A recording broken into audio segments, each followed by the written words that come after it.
வணக்கம் பிரியமானவர்களே, அருமையான வாரத்தினுடைய முடிவை நாம் நெருங்கி கொண்டிருக்கிறோம். இன்னும் சில மணி நேரத்திலே இந்த வாரத்தை நாம் இந்த இடத்துல முடிக்கவிருக்கிறோம். இன்னொரு புது வாரத்தை தொடங்கும்படியாக. பாஸ்டர், இது புது வாரமா? திங்கட்கிழமை தான் புது வாரம். இல்லை. ஒவ்வொரு நாளும் இந்த நாம் முடிக்கும் பொழுது, குறிப்பாக ஒவ்வொரு ஞாயிற்றுக்கிழமை வாரத்தினுடைய முதல் நாள். அதனாலதான் முதன்மையான நாளை தேவனுக்கு நாம் அர்ப்பணிக்கும்படியாக அவருடைய வீட்டிலே அந்த நாளை இந்த தொடங்க உங்களுக்கு ஒவ்வொரு முறையும் கற்றுக் கொடுக்கிறோம். எனவே நாளை காலை 9:30 மணிக்கு நம்முடைய ஆலயத்தின் இந்த சிறப்பான கூட்டத்தில் நீங்கள் எங்களோடு இந்த இணைய வரவேற்கப்படுகிறீர்கள். நான் இந்த வாரத்தினுடைய தொடக்கத்தில் உங்களோடு பேசினது போல இந்த வாரம் முழுவதும் உங்களுக்கு ஆசீர்வாதமான வாரமாய் இருக்கட்டும் என்று சொன்னேன். தேவன் அதை நடத்தினார் என்று நம்புகிறேன். மேலும் நீங்க யார் வரப்போகிற வாரம் சிறந்ததாய் இருக்கு விரும்புறீங்களோ, உங்களுடைய சொந்த பலத்தில் இந்த தொடங்காதீங்க. ஏன்னா நம்ம எல்லோருடைய பலனும் இந்த ஒரு நாள் அல்லது ஒரு குறிப்பிட்ட நேரம் இந்த போதுமானதாய் இருக்காது என்று உங்க எல்லோருக்குமே தெரியும்.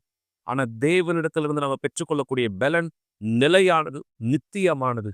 அது என்றென்றும் நம்மை நடத்தி கொண்டு செல்லக்கூடிய வல்லமையை படைத்தது. எனவேதான் நாளை உங்களுடைய முதல் வேலை அவருடைய வீட்டிலே உங்களுடைய நாளை தொடங்குவதை குறித்து இந்த இருக்கட்டும். நான் இந்த இடத்துக்கு போகணும், நான் அந்த இடத்துக்கு போகணும், நான் இந்த வேலை செய்யணும், அந்த வேலை செய்யணும், நான் இதை செய்யணும், நான் இவங்களை பார்க்கணும், அவங்கள பார்க்கணும். எந்த காரியத்தை நீங்க செய்ய இந்த திட்டங்களை வைத்திருந்தாலும் அது அப்படியே நிறுத்தி சற்று ஓர வைங்க. முதல் நேரத்தை தேவனுக்கு ஐந்தத்துல கொடுங்க. முதல் இடத்தை தேவனுக்கு ஐந்தத்துல கொடுங்க. ஏன்னா நீங்க எப்போது தேவனை உங்க வாழ்க்கையின் முதலாவது இடத்துல இந்த வைக்கிறீர்களோ, எல்லாமே அவரால் வழி நடத்தப்படுகிறது. உங்கள் வாழ்க்கைக்கான சிறந்ததை பெற்றுக்கொள்ளும்படியாக. உங்களுடைய வாழ்க்கைக்கான சிறந்த பதிலாய் நீங்கள் அவருடைய ஆசீர்வாதங்களை பெற்றுக்கொள்ள அவர் உங்களை நடத்துகிறவராய் இருக்கிறார். எனவே தேவனை முதலாவதாய் வைங்க. எனவே இந்த அழைப்பு ஏற்கனவே உங்களுக்கு கொடுக்க விரும்புகிறேன். குறிப்பாய் நாளை 9:30 மணிக்கு நாம் சிங்கங்களின் வாசலிலே தேவனுடைய வல்லமையிலே விசுவாசத்தினுடைய இன்னொரு சாட்சியாக நாம் இந்த நிலை நிற்கும்படி நாம் இதை ஜெபிக்க போகிறோம். இது குறித்து நான் தொடர்ந்து பேசுவதற்கு முன்பாக இன்னொரு சாட்சி அருமையாய் இந்த பாருங்கள். இந்த வாழ்க்கை, இந்த தாயாருடைய வாழ்க்கை எப்படியாய் விசுவாசத்தினாலே மாற்றத்தை பெற்றது. இன்று இவருடைய முழு குடும்பமும் எப்படியாக சிறந்த ஆசீர்வாதங்களை சாட்சியாக பகிர்ந்து கொள்ளக்கூடியவராக இருக்கிறார். இது உங்களுக்கும் நடக்கும் என்பதை இதில் மறக்க வேண்டாம். இது உங்களுக்கும் சாத்தியம். சாட்சியை பாருங்கள் பொழுது.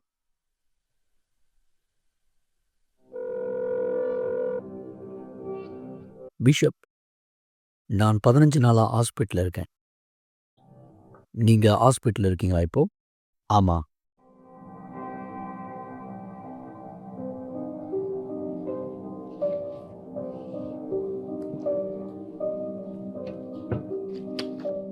இதுதான் நான் துணையாளரா இருக்கும் போது எடுத்த ஒரு போட்டோ இது. நான் எல்லா காரியத்தையும் அர்ப்பணிப்போடு செய்வேன். ஆனா எனக்குள்ள நான் வெறுமையா இருந்தேன்.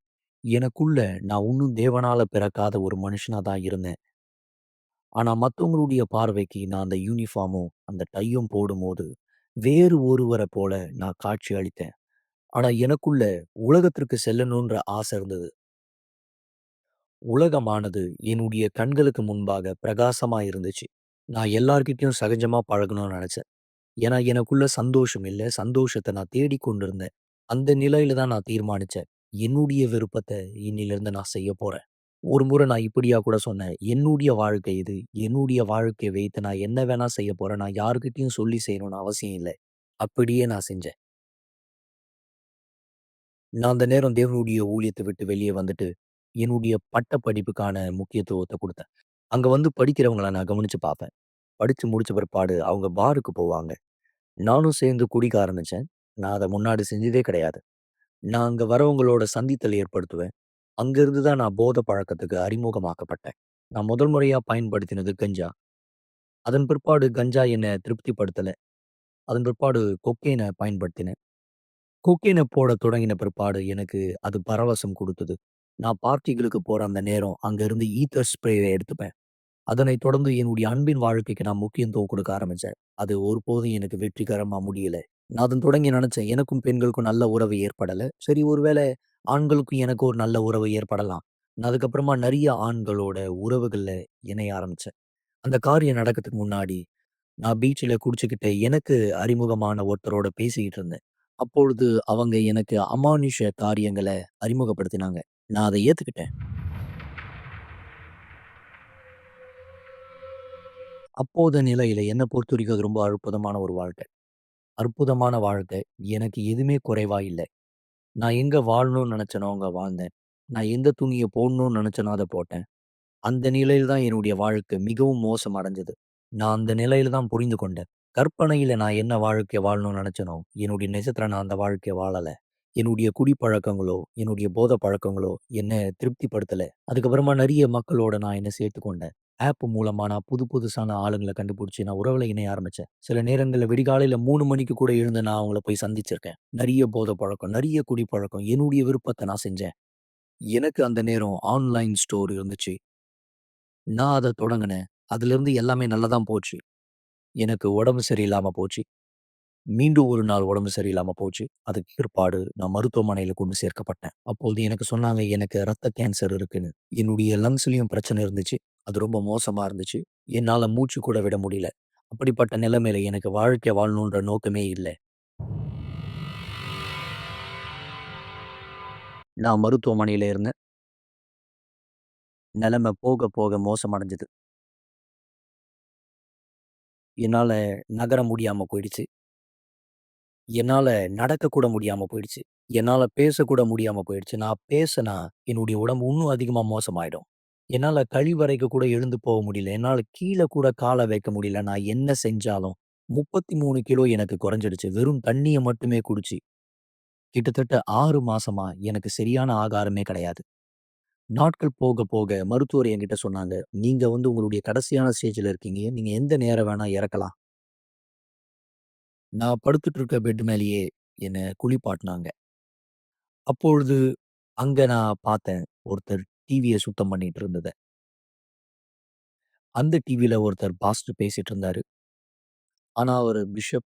நான் அப்ப யோசிச்சேன். இவருக்கு நான் கால் பண்ணி பேசலாமே. பிஷப், நான் ஹாஸ்பிட்டல்ல 15 நாளா இருக்கேன் பிஷப். என்னுடைய லங்ஸ்ல 10க்கும் மேற்பட்ட ஓட்டைகள் இருக்கதா கண்டுபிடிச்சிருக்காங்க. என்னால நடக்க முடியல. அது மட்டும் இல்லாம எனக்கு ரொம்ப மோசமான ஒரு வியாதி இருக்குன்னு கண்டுபிடிச்சிருக்காங்க. ஓகே. என்ன குணப்படுத்த முடியாது. உங்களுடைய கைய உங்க லங்ஸ் எங்க இருக்கோ அந்த இடத்துல வைங்க. என் ஆண்டவரே, ஆண்டவராகிய இயேசு கிறிஸ்துவின் நாமத்தினால் இவருடைய லங்ஸ்லயும், இவருடைய இரத்தத்திலும் இருக்கக்கூடிய நோயை எடும் ஆண்டவரே. என் ஆண்டவரே, இந்த வியாதி, இந்த வலி ஆண்டவராகிய இயேசு கிறிஸ்துவின் நாமத்தினால் நீ அந்தோனியோ இப்போதே குணமாக்கப்படு. நல்லா கவனி. இந்த வருகிற ஞாயிறுக்கு முன்னாடி நீ ஹாஸ்பிட்டல விட்டு வெளிய வந்துருவ. ஹாஸ்பிட்டல விட்டு வெளிய வந்த உடனே இந்த ஞாயிறு காலையில 9 மணிக்கு நீ ஆலயத்துக்குள்ள வரணும். சரி. உன்னுடைய வாழ்க்கையில என்ன நடந்துட்டு இருக்கோ, அத நீ ரொம்ப சீக்கிரமா சாட்சியா நீ எல்லாருக்கு முன்னாடி சொல்லப் போற. சரியா? ஆமென். அந்த சமயத்துல பாஸ்டர் என்ன பார்த்து, எனக்காக தேவனுடைய வார்த்தைய குடுத்தார். நான் அப்போது அவர்கிட்ட கேட்டேன், "இதுலருந்து என்னால வெளிய வர முடியுமா?" அவர் சொன்னாரு, "ஆமா, உனக்கு வலி இருக்கு." நான் அவர்கிட்ட கேட்டேன், "எப்படி?" அவர் சொன்னார், "நீ இயேசுவை ஏத்துக்கொண்டு முழுசா, நீ எப்போது தண்ணீல ஞானஸ்நானம் எடுக்கிறியோ." நான் அவர்கிட்ட கேட்டேன், "இத எப்படி என்னால செய்ய முடியும்? நான் ஹாஸ்பிட்டல்ல இருக்கனே. நான் இங்க இருந்தா நான் எப்படி அவருக்கு அர்ப்பணிக்கிறது?" அதற்கு அவர் சொன்னார், "நீ சர்ச்ல இருக்கணும்னு அவசியம் கிடையாது. முழுசா அர்ப்பணிக்க." அதன் பிற்பாடு ஒரு நேர்மையான ஒரு ஜெபத்த செய்தேன். அந்த ஜெபத்த செஞ்சு முடிச்ச பிற்பாடு, இந்த வியாதிய பத்தி கவலை எனக்கு எதுவுமே இல்ல. நான் அதன் பிற்பாடு எத பத்தியும் கவலைப்படல. அதன் பிற்பாடு ஒரு தண்ணீய எடுத்து என்ன அபிஷேகம் செய்தார். நான் அதை ஏத்துக்கொண்டேன்.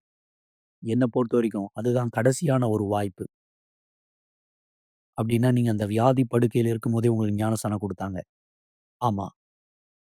நம்பப்படாத விதமா என்னுடைய வாழ்க்கையில அடுத்த நாளே பல நன்மைகள் நடக்கத் தொடங்கினது.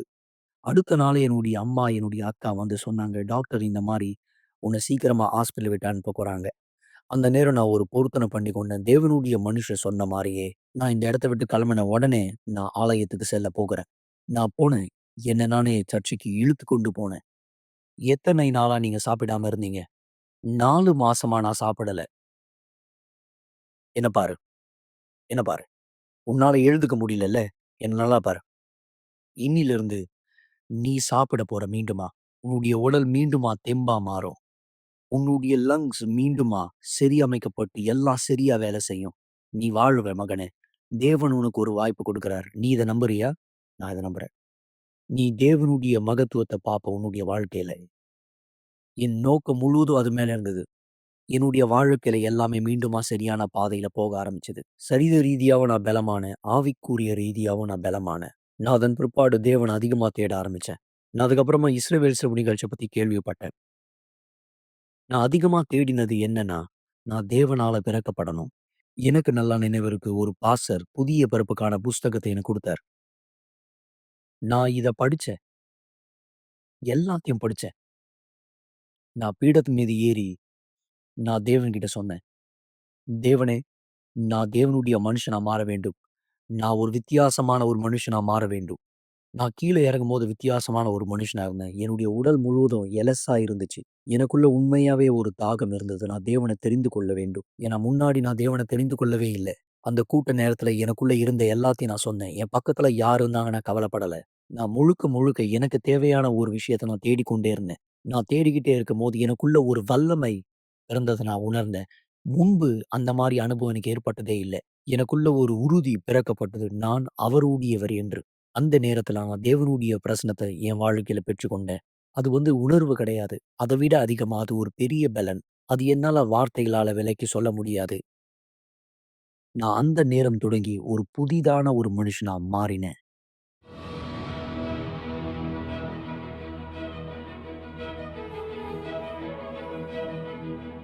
முன்பாக எனக்கு இல்லாத சமாதானத்த நான் பெற்றுக்கொண்டேன். நான் பெற்றில்லாத வாழ்க்கைய நான் பெற்றுக்கொண்டேன். முன்னாடி எனக்கு வாழ்க்கையே இல்ல. கடைசியா எடுத்த சிகிச்சையின் தேர்வ பார்க்கும்போது மருத்துவர்களால புரிந்து கொள்ளவே முடியல. டாக்டர் சொன்னாரு, "நீர் பூர்ணமா குணமடைஞ்ச. உனக்குள்ள எந்த விதமான நோயின் அறிகுறி இல்ல." அத தொடங்கி எடுத்த எல்லா அறுவை சிகிச்சைக்கான ரிப்போர்ட் எல்லாமே நார்மலா வந்தது. இது எல்லாம் என்ன பொறுத்து இருந்திருந்துச்சுன்னா, நான் இதுக்கு வாய்ப்பே இல்லன்னு சொல்லியிருப்பேன். எனக்கு நான் தான் இன்னொரு வாய்ப்ப தந்திருக்க வேண்டியதா இருந்திருந்தா, நான் கண்டிப்பா எனக்கு இன்னொரு வாய்ப்பு குடுத்திருக்க மாட்டேன். ஆனா வேறு ஒருவர் தேவனால பயன்படுத்தப்பட்ட அவர் சொன்னாரு, "இல்ல, கண்டிப்பா உனக்கு வேற ஒரு வழி இருக்கு."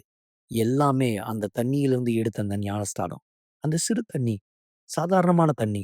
அந்த தண்ணியின் அளவு வெறும் கால்வாசி மட்டும் தான் இருக்கும். அந்த சிறிய தண்ணி தான் என் புதிய வாழ்க்கைக்கான துவக்கமா இருந்தது. நல்லது மக்களே. நாளை காலை 9:30 மணிக்கு நாம இந்த இடத்துல சிங்கங்களின் வாசலில் இந்த ஜெபத்தை செய்யப் போகிறோம். இந்த வாசலுக்கு நான் இன்னொரு பெயர் சொல்லியிருந்தேன் நேற்றைய தினம். ஸ்தேவான் வாசல். ஏன் இது ஸ்தேவான் வாசல் என்று சொல்லப்படுகிறது? என இந்த இடத்திலே தான் ஸ்தேவான் கல்லெறிந்து கொல்லப்பட்டார். இதுதான் நடந்தது. அவர் கல்லெறிந்து கொல்லப்பட்ட இந்த வாசலிலே நாம் இந்த இடத்துல என்ன செய்ய போகிறோம்? ஏன் நாம இந்த வாசல் அருகே இந்த இடத்துல ஜெபிக்க போகிறோம்? தேவனுடைய வார்த்தை இங்கு நம்ம இந்த இடத்துல கவனிக்கலாம். தேவனுடைய வார்த்தை இங்கு சொல்கிறது. 1 தெசலோனிக்கேயர் 5ஆம் அதிகாரம் 16ஆம் வசனம். எப்பொழுதும் சந்தோஷமாய் இருங்கள். என்ன பாருங்க? எப்பொழுதும் சந்தோஷமாக இருங்கள். இடைவிடாமல் ஜெபம் பண்ணுங்கள். தேவன் இந்த இடத்துல பேசுகிற, தேவன் கற்றுக் கொடுக்கிற இந்த காரியத்தை இந்த இடத்துல பாருங்க. எப்பொழுதும் சந்தோஷமாயிருங்கள். இடைவிடாமல் ஜெபம் பண்ணுங்கள். இன்னும் அதிகமாய் தேவனுக்கு தொடர்ந்து பேசுகிறார். எல்லாவற்றிலேயும் எதுல? எல்லாவற்றிலேயும். கொஞ்ச நேரத்துக்கு முன்னாடி நான் என்ன சொன்னேன் ஞாபகம் இருக்கா உங்களுக்கு? ஸ்தேவான் கல்லெறிந்து கொல்லப்பட்ட ஒரு இடம். அந்த வாசலில் தான் ஜெபிக்க போகிறோம். இங்கு தேவன் குறிப்பிடுகிறார். எல்லாவற்றிலும், அது உங்களுடைய கடினமான சூழ்நிலையிலும், அது உங்களுடைய ஆசீர்வாதத்தினுடைய சூழலிலும், அது உங்க வாழ்க்கையினுடைய மோசமான நிலையா, எந்த வாழ்க்கையா இருந்தாலும், எல்லாவற்றிலேயும் சோஸ்திரம் செய்யுங்கள். அப்படி செய்வது கிறிஸ்து இயேசுவுக்குள் உங்களை குறித்து தேவனுடைய சித்தமாய் இருக்கிறது. தேவனுடைய விருப்பம் இதுதான். எல்லாவற்றிலும் நாம் அவருக்கு நன்றி செலுத்துவது. ஸ்தேவான் மரித்தார். ஸ்தேவான் இந்த இடத்துல மரித்ததுக்காக நம்ம இந்த இடத்துல நன்றி சொல்ல போறது கிடையாது. ஆனா ஸ்தேவான் எப்படியாக இந்த இடத்துல மரித்தார்? விசுவாசத்தில் தன் வாழ்க்கை தேவனுடைய இடத்துல இணைத்து தேவனுடையவராய் தன் வாழ்க்கையை உறுதிப்படுத்தினவராய் மரித்தார். இன்று எங்க இருக்கார்? தேவன் ராஜ்யத்துல. மக்களே, விசுவாசத்திலே நிலை நின்றவராய் தேவனுடையவராய் தேவன் ராஜ்யத்திலே இன்று அவர் இருக்கிறார். நாம இதற்காக சந்தோஷப்பட வேண்டியது அவசியம் இல்லையா? நாம இதற்காக நன்றி சொல்ல வேண்டிய அவசியமானது கிடையாதா? செய்து தேவானுடைய வாழ்க்கை சரி, என்னுடைய வாழ்க்கைக்கு அப்படி நாமும் எந்த சூழ்நிலையிலும் தேவனை இந்த இடத்துல மகிமைப்படுத்த முடியாது. அவர் கற்றுக் கொடுத்த இந்த வார்த்தையிலே எல்லாவற்றிலும் நாம் தேவனுக்கு நன்றி செலுத்துவோமாக. தேவன் உங்களுக்கும் அதே ஆவியை இந்த இடத்துல கொடுத்திருக்கிறார். எனவே இதை குறித்து இன்னும் தெளிவாய் கற்றுக்கொள்ள நாளை எங்களோட இந்த இடத்தில் இணைந்திருங்க. தேவன் உங்களுடைய விசுவாசத்தை புதுப்பித்து அவருடைய ஆவியிலே அனல் மூட்டி உங்களை நடத்தி கொண்டு செல்லட்டும். இந்த சாட்சியை பாருங்கள். இந்த சாட்சி பிற்பாடு உங்களோடு இணைந்திருப்பேன். தேவன் எல்லாவற்றிலும் நாம் அவருக்கு நன்றி சொல்லும்படியான விசுவாசங்களை நம்மை நகர்த்தும்படியாக இந்த ஜெபத்தின் ஆவியும் ஒன்றிணையலாம். சாட்சிக்கு பிற்பாடு. என் பேரு சுஜாதா. நான் லாய்ஸ் ரோடுல இருந்து வரேன். நான் வந்து செய்வினைனால பாதிக்கப்பட்டிருந்தேன். அந்த பிரச்சனை, அந்த கஷ்டம் என்னால சொல்ல முடியாது. ஏன்னா, அந்த அளவுக்கு நான் பாதிக்கப்பட்டிருந்தேன். என் கணவர் கூட ஏன்னா அவருக்கு 6 மாசம் வேலை இல்ல. முழு குடும்பத்தையும் ஒரு இருட்டுல தள்ளுன மாதிரி இருந்தது. என் பசங்களுக்கு நாங்க படிப்ப பார்க்கணும். என் உடம்ப பார்க்கணும். ஏன்னா, இது எனக்கு செய்வினைன்னு ஃபர்ஸ்ட்டு தெரியல. ஏதோ ஒரு பிரச்சனை எங்களுக்கு தொடர்ந்துகிட்டு இருக்கு அப்படின்னு சொல்லிட்டு நாங்க நெனச்சோம். நார்மலாவே நாங்க ஹாஸ்பிட்டலுக்கெல்லாம் போகும்போது, ஒண்ணுமே இல்லன்னு சொல்லும்போது, நாங்க நெனச்சோம், "ஒண்ணுமே இல்ல.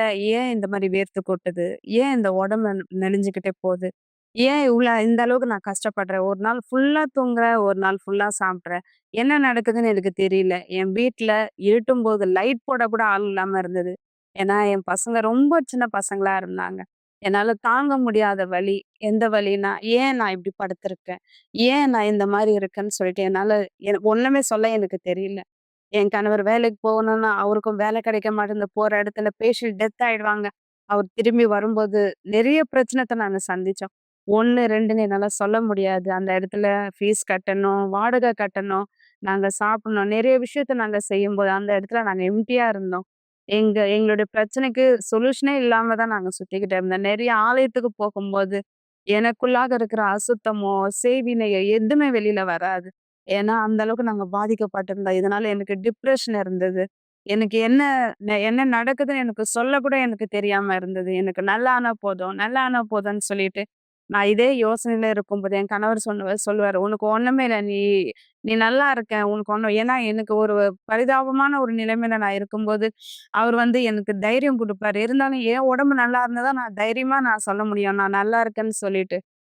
ஒவ்வொரு நாளும் இந்த நிலைமை நான் கடந்து போகும்போது, நான் நெனைப்பேன், "எனக்கு என்ன ஆயிடுச்சு? எனக்கு என்ன ஆயிடுச்சு? எனக்கு என்ன ஆயிடுச்சுன்னு?" சொல்லிட்டு. அதுக்கப்புறம் தான் எனக்கு வந்து நம்ப வீட்டாண்ட ஒரு அம்மா சொன்னாங்க, "இந்த மாரி யுனிவர்சல் ஆலயத்த போய் பாருங்க. நீங்க அந்த ஆலயத்துல கண்டிப்பா நீங்க விடுதலை ஆவீங்க." அப்படின்னு சொன்னாங்க. ஆனா நான் சொன்னேன், "நான் நெறைய ஆலயத்துக்கு போனேன். ஏம்மா எனக்கு இன்னும் கிளியர் ஆகல?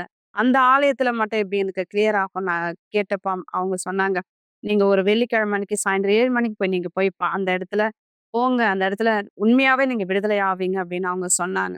அந்த இடத்துல நான் வரும்போது, என் பிள்ளைகள கூட்டிட்டு நான் வரும்போது, இந்த இடத்துல நான் நல்லா ஆவேனா எனக்கு தெரியாம அழுதுகிட்டே வந்தேன். இந்த இடத்துல உள்ள வரும்போதே எனக்கு ஏதோ ஒரு சமாதானம் எனக்குள்ளாக வந்தது.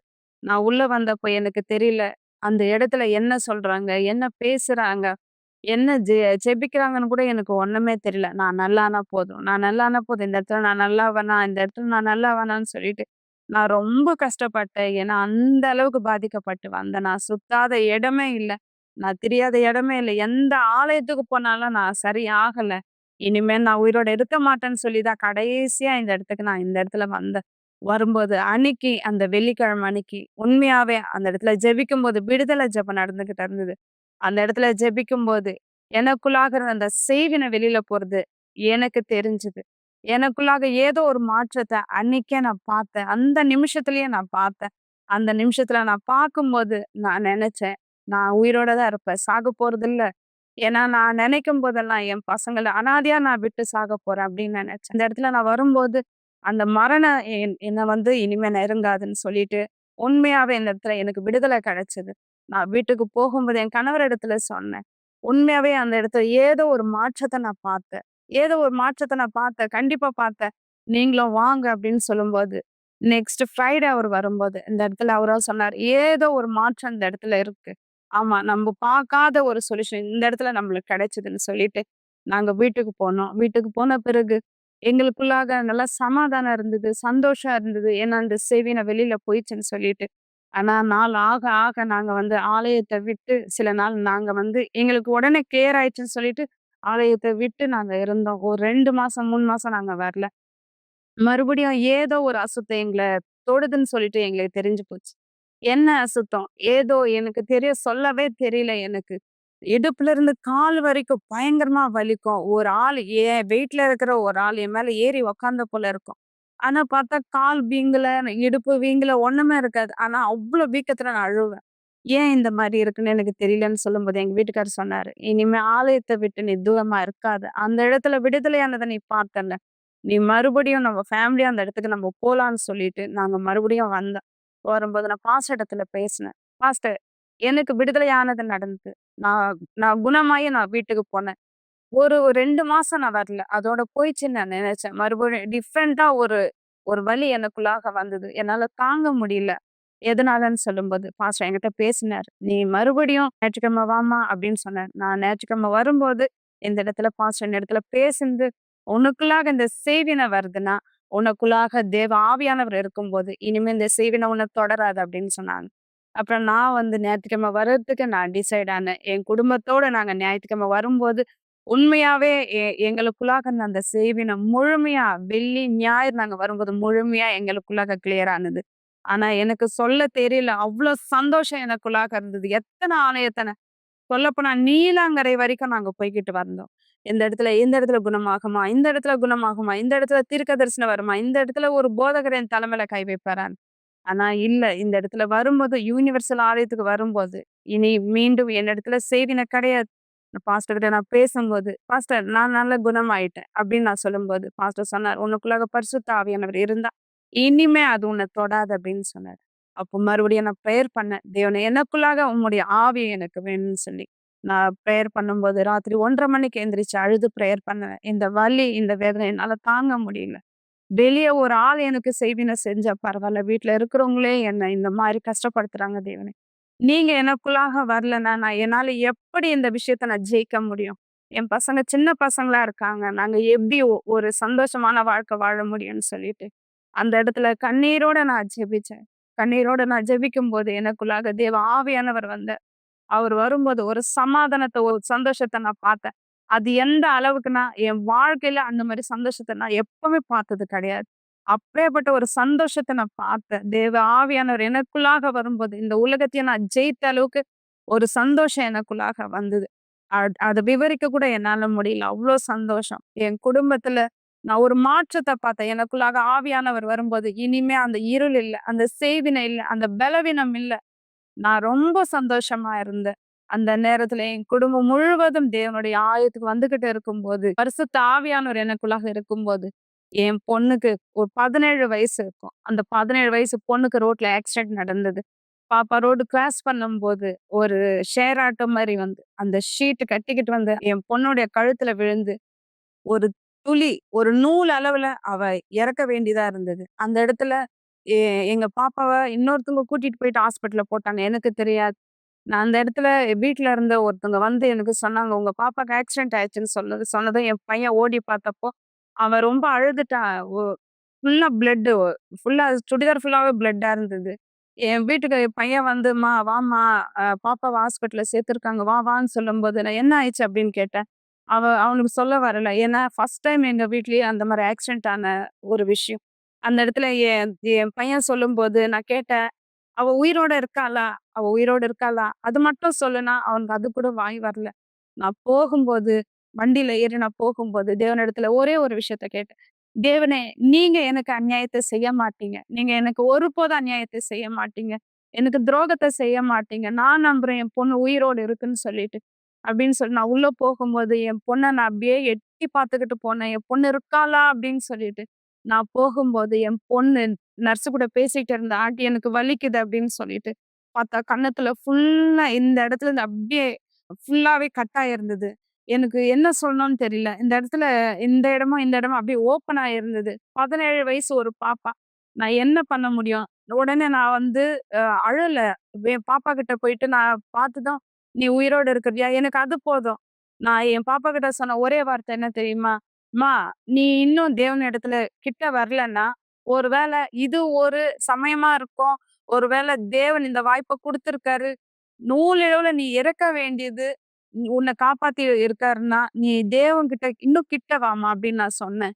அந்த இடத்துல நான் அழல. என் பையன் தான் அழுதுகிட்டு இருந்தான். நான் அழாம அவள அப்படியே பார்த்துட்டு நான் சொன்னேன், "நீ உயிரோட இருக்கிற எனக்கு அது போதும்னு" சொல்லிட்டு, அந்த பாப்பா உடனே தூக்கிட்டு ஒரு பெரிய ஹாஸ்பிட்டலுக்கு கூட்டிட்டு போனேன். உடனே அந்த இடத்துல "பணத்த கட்டுங்க. பிளாஸ்டிக் சர்ஜரி பண்றேன்" அப்படின்னாங்க.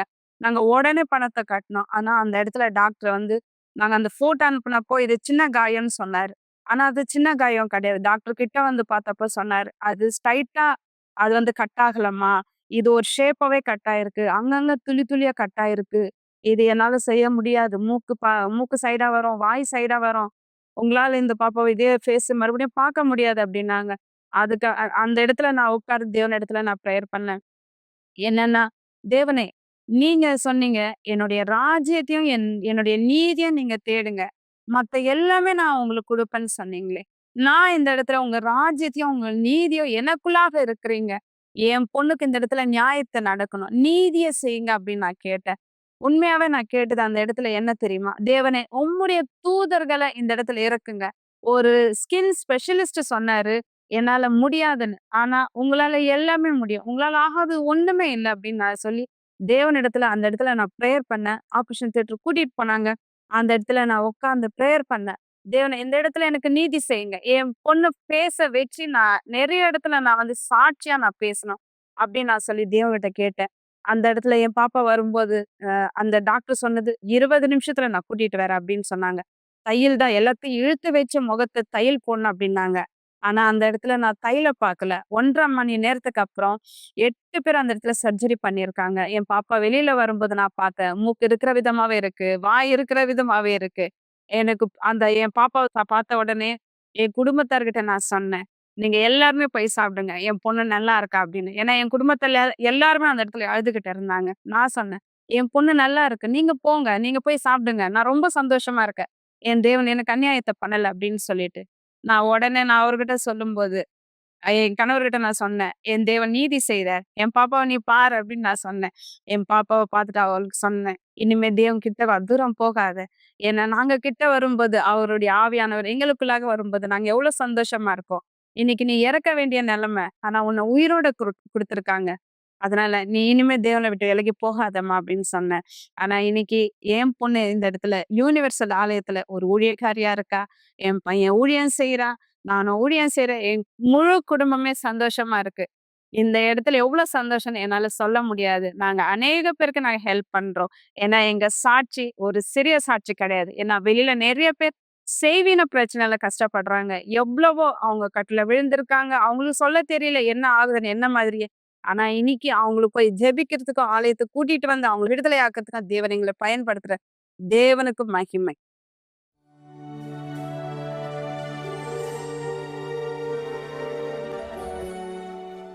ஜெபம் தேவனுடனான நம்முடைய தொடர்பாகும். நீங்கள் சாட்சிகளை பார்த்தீர்கள், நீங்கள் வார்த்தையை கேட்டீர்கள். ஆனால் இப்பொழுது தயவு செய்து கண்களை மூடியிருங்கள். ஜெப நேரத்திற்காய் நாம் நம்மை ஆயத்தப்படுத்திக் கொள்ளலாம். என்னாலவராகியும் இயேசுவே, என் தேவாவியானவரே, எல்லாவற்றிலும் நாங்கள் உமக்கு ஸ்தோத்திரம் செய்யும்படியா என்று சொன்னீர். ஆம் தேவனே, எந்த கடினங்களோ, எந்த பிரச்சனையோ, எந்த சூழ்நிலையோ வந்தாலும் நாங்கள் இந்த விசுவாசத்தை உன் மீது இந்த இடத்தில் வைத்திருக்கும் பொழுதும், எங்களுடைய வாழ்க்கை உன் மீது அஸ்திவாரம் போடப்பட்டதா இந்த இடத்தில் இருக்கும் பொழுது, நாங்கள் எந்த சூழ்நிலைக்கு கவலைப்பட வேண்டும், எந்த சூழ்நிலைக்கு நாங்கள் பயப்பட வேண்டும்? ஆம், சரியாக ஒரு பிள்ளை தன்னுடைய தகப்பனுடைய கையில் இருக்கும்போது எதை குறித்தும் கவலைப்பட வேண்டிய அவசியம் இல்லை என்பதை போல, இதோ எங்கள் தேவனே, எங்கள் ஆண்டவராக இயேசுவே, எங்கள் வாழ்க்கை உம்முடைய கைகளில் இந்த இணைந்ததா இருக்கும் பொழுது, எங்களுடைய வழிகள் உம்முடைய வழிகள் இந்த இருக்கும் பொழுது, உம்முடைய சித்தத்தில் நாங்கள் எல்லா பலனை, எல்லா பதிலை பெற்றுக்கொள்ள எங்களுக்கு உதவியானதை செய்ய என்று கேட்கிறோம். வந்து எங்களுடைய வாழ்க்கையை மாற்றுவீராக, வந்து எங்களுடைய வழிகளை இந்த நகர்த்துவீராக. உம்முடைய திட்டங்களில் நாங்கள் இந்த முழு மனதோடு, முழு பலத்தோடு முன்னோக்கி செல்ல எங்களுக்கு உதவி செய்யும். இதோ என் தேவனின் நாளை இந்த மக்கள் யாரெல்லாம் எங்களோடு இணைய போகிறார்கள், இவர்களுடைய வாழ்க்கையை ஆசீர்வதிக்க என்று கேட்கிறேன். இவருடைய வழிகளை நடத்தி கொண்டு உம்முடைய நாமத்தை மகிமைப்படுத்துகிற சாட்சியா இவரை எழுப்பும். இவருடைய வாழ்க்கை, இவருடைய வழிகளை உன் கைகளில் ஒப்புவிக்கிறேன், ஆசீர்வதிக்கிறேன். இயேசுவின் நாமத்தினால் ஆமென். ஆமென்.